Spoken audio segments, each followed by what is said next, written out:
Okay, so like imagine this, right?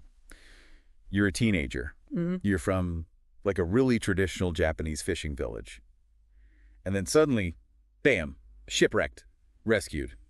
But then you're taken to America. Oh, wow. Talk about a culture shock. Right. And it gets even crazier. So he's just starting to, grasp the language, and boom, it's slates and textbooks and a one-room schoolhouse. And that's exactly what happens to Manjiro, our main man in chapter 18 of Heart of a Samurai. I mean, that's a wild situation to be thrown into. Totally. And get this, alongside the book, we've got these essays we're looking at too, and they offer some really insightful, like different perspectives on everything that's going on with him. It's incredible how much his story, even though it's set back then, really highlights just how different cultures can view education, don't you think? For sure. Like, this isn't just some catch-up game for Manjiro. It's, like, way deeper than that. Oh, absolutely. It's about ambition, this Yeah. desire to transform himself and make something of the opportunities that, based on his background, would have been unthinkable. Yeah.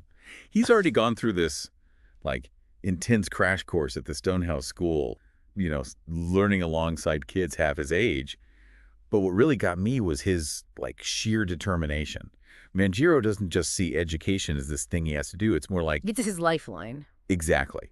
But to really get why, we've got to, rewind a bit.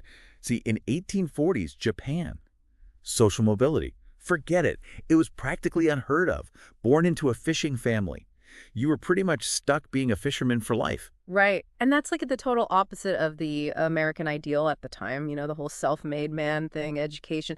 That was the golden ticket, the key to a better future. Totally. And it's like Manjiro, with everything he's seen and experienced in America, he just seems to get that. It's instinctive. Like he understands this unspoken rule. Knowledge equals power. A power, by the way, he could have only dreamed of having back in Japan. And you know what? Speaking of power, Yeah. we've got to talk about the captain who rescues him, Captain Whitfield, because he becomes this like incredible mentor to Manjiro, Yeah. going so far above and beyond what you'd expect. Right. It's not just a place to stay or anything like that. Whitfield, he sees something special in Manjiro. Absolutely. And it's Whitfield who's really pushing for Manjiro's acceptance into that super prestigious Bartlett School of Navigation, right? Oh yeah, the Bartlett School. Which was not just any school. Like if you wanted to be somebody in the world of ships and sailing and really make a name for yourself, the Bartlett School was the place to be. Right. Future captains, Mhm. successful businessmen, like the who's who of the maritime world, they all came from Bartlett. Exactly. Can you imagine the pressure, though? Oh, I know, right? I mean, here he is, this young guy, new language, new culture, and he's given this incredible opportunity. But of course, there's always a catch. Always a catch. And in Okay. this case, his acceptance. It comes with strings attached. Oh, this is where things get interesting. Tell me more. Yeah, it's like he's got to prove himself, right? And not just succeed, but like really knock it out of the park just to be considered as good as everyone else. It's almost like he's fighting this uphill battle right from the start.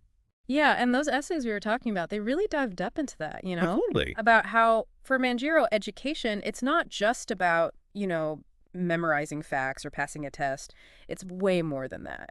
It's about like creating a new identity almost, right? Mhm. In this place where, let's face it, he's seen as an outsider. And he does it all with this like incredible drive, this thirst for knowledge.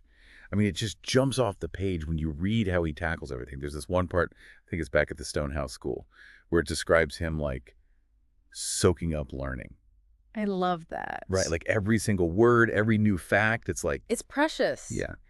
Exactly. I And know. it makes you think like that desire to learn, that hunger for knowledge, it's got to be universal. Oh, totally. Yeah. I mean, it's probably what drew you to this very deep dive. It's like this basic human need to understand things, to learn and grow. And with Manjiro, it's just amplified because here he is, this kid thrown into this totally new culture and education. It's his way to create a better future for himself. For sure. I mean, just imagine being in his shoes for a second, trying to keep up in a classroom where you're still wrapping your head around the language. Oh, absolutely. The effort that must have taken. Right. And it's not just about keeping up either. He has to excel. Exactly. And that's where Captain Whitfield, his influence really shines through, I think.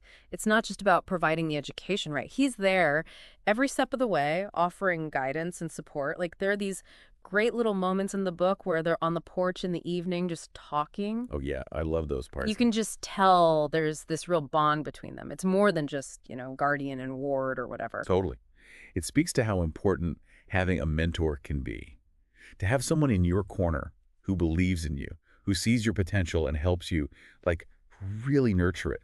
And you can tell Whitfield, he gets Manjiro. He does. He recognizes how smart and driven he is, but also how important it is to encourage those qualities.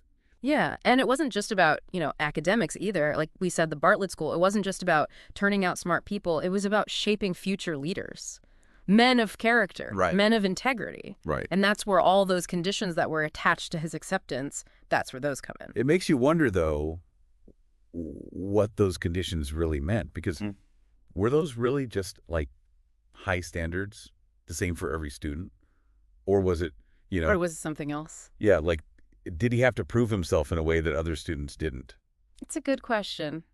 And it adds this whole other layer to Manjiro's story, right? Because it makes you think about, societal expectations and prejudices and how those can impact someone's journey, even in a place like America that was supposedly all about opportunity. It makes you think, was it really a level playing field for him? Yeah, exactly. And yet, even with all that, Manjiro, he doesn't just survive, he thrives. He does. He just takes it all in stride. I mean, this is a kid who goes from learning his ABCs to, like, navigating by the stars, studying astronomy, math. Right.